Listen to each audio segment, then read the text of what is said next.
Trivium with The Sin and the Sentence. I know this is a band that's not necessarily been the best reviewed group in the past, decade. At least on this channel, and I know everyone's now saying, hey, why the heck are you reviewing this band again whenever you're just so negative about whoa, stay here, stay with me here, get yourself a beverage, a little something to eat, you sound like you're a bit hangry, let's talk. I love talking about bands like Trivium. I love their first 3 records. Shogun is the first departure point for me, at least, which definitely poses a lot of conflict with others that feel that Shogun is the Lord and Savior of Trivium, but whatever. But I love this. I love examining what this band does and what bands like and do, mostly because I love to see what they, how their career paths travel. That's the cool thing for me, is to see where some of these bands go. And so, a couple things that we need to know about this album, a couple key points. First of all, there's a brand new drummer, former drummer from Battlecross. So that right there, really, really good, strong start. Second of all, Matt has the opportunity to use his gruff vocals, his rough vocals, his death metal vocals, and he does. He utilizes them quite a bit, which automatically gives this album a leg up over Silence in the Snow, considering that didn't have very much to work with, aside from Matt's, typical clean singing, okayness. And then the third thing is that this is supposedly a love affair, not only for the band, but also for the fans. It's basically the best of Trivium in new album form. So we're expecting something from all parts of their career, from Ember to Inferno, all the way to Silence in the Snow, and hopefully some new tricks along the way. So can they back up that claim? And right there, whenever we've heard the first single, which is the Sin in the Sentence, rather, trying to dial back an album. Why would I want to do that? It definitely seems like they've done that. It seems like the utilization of those death vocals automatically gives us a fresher feeling. But it's not just that. It isn't just that gives this song, at least, the feeling a little bit more kinesis. It's actually in the music. It's in the kinesis of the music. It's in the songwriting and songcraft itself. It definitely feels like there's a lot more utilization of energy and just trying to write something that's going to really kick things off on a great accord.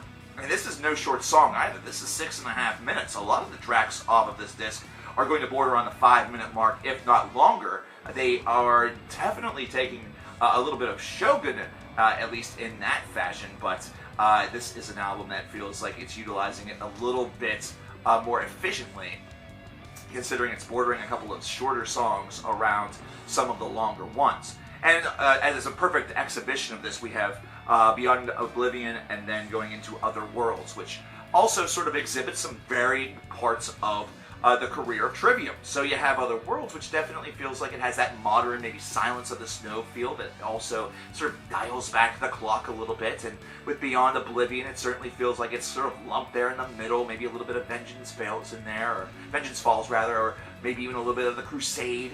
You're just finding out that as you're listening to these tracks, you're just looking at little points of the band's career, and you're kind of identifying where it sort of sounds a little bit like that, but a little bit different. There's a lot of motion and kinesis to these songs, and that automatically has really done this album a lot more justice, I think, than a couple of the previous, which at times felt very dull, very lifeless, kind of monochrome, almost like, you know how we just said that Manson with Heaven Upside Down felt like he was on autopilot?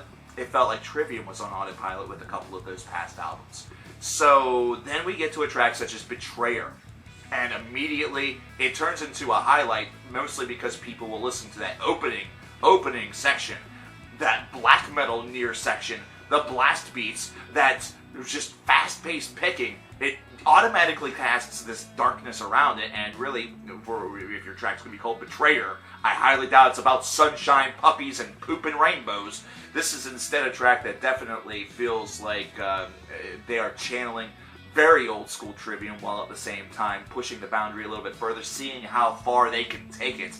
And this feels as fresh as some of the stuff off of, say, The Stage by Avenged Sevenfold. Now, some Trivium fans will not like that comparison. They don't like Avenged Sevenfold.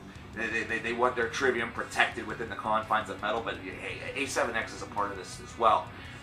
A7X was very static at some points in time, whereas experimenting now and again, and then with The Stage, they just did a full-scale album full of experimentation. They included a little bit of black metal similar to what you hear with Betrayer, and just those experiments really made the band feel fresh again. And once again, Trivium is kind of suffering, or should I say suffering, but gleaming from the same problem. I don't know. It's just something that made Betrayer instantly magnetic. It's something that you listen to and something feels different. You almost have to question who it is at times until you hear Matt's vocals, especially his cleans, which are pretty distinct. So I like this. I like what I'm hearing thus far, but then immediately I get into tracks such as The Wickedness Inside and Endless Night, which just don't feel like they have that same standard up there. It's just not as kinetic. They feel a little bit more of that autopilot, so maybe we could say this is from, I don't know, the 2010s Trivium discography, whatever you want to do. The Wickedness Inside actually has some stuff that's really deep and some really low stuff, some bassy stuff that almost could border on a little bit of like deathcore maybe, or a little bit of metalcore, and based around that. That is a little bit more kinetic than with Endless Night, which feels almost like a radio single in some ways. I don't know. It's strange. But we're going into Sever the Hand and Beauty and the Sorrow, and the quality is upping just a little bit, but now I'm starting to get a little worried. There's still a lot of creativity that's going on here. You're still kind of playing that sort of guessing game where you're trying to figure out which album that they drew their inspiration from, and sometimes you can find it out and figure it out. Other times it's kind of, maybe this is just original. Maybe this is something that's supposed to be, oh, they took that from The Sin in the Sentence, if you're talking about maybe their 16th album in 2039. But then you get to The Revenant, or excuse me, The Revenant. And this track, this 7-minute and 17-second long track, at times has very basic ideas, but at times paints beautiful rhythms and beautiful melodies. I just love this track. I love the fact that they extended that 7-minute barrier. They took their time. They slowed things down.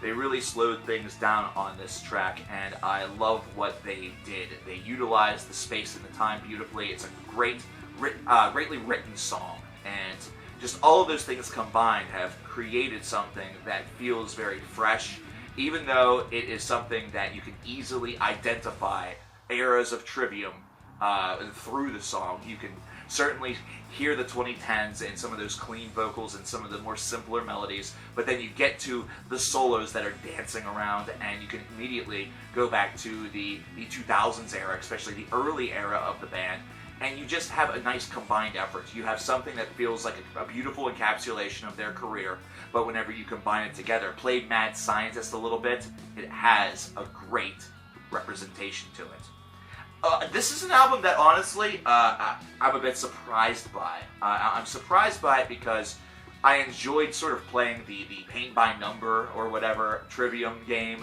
whenever it came to each of these songs, and there was never a moment, even whenever I was listening to tracks such as The Wickedness Inside or Endless Night, there was never a moment where I really felt like I was going down a bad train, where I was heading down to Boardstown, which was the problem I had with Silence in the Snow. I never felt like I was being sort of led astray or led away from the record. I was staying there, I was engaged, and I wanted to see things through to the end. So that immediately is a step up from a couple of the previous records, at least from my end of the headphones. But I feel that this disc has a lot of great things going for it. It's by no means perfect. It's by no means Trivium's best album, as some have proclaimed it to be. That is definitely not true. However, it is an album that combines many of Trivium's best qualities in order to craft an above-average album that feels like that if they continue down this road and continue to build upon sort of the fresh take that they gave to their own career by exploring all avenues of it, maybe using every tool that they have in the tool shed, then they're going to continue to make really strong, structured albums in the future that will even be able to bend things a little bit, because there's a little bit of prog in here too. I wouldn't consider that like a critical adjective for this band. A prog album this is not, but it does have some of those little twinges here and there that could easily lead to big things.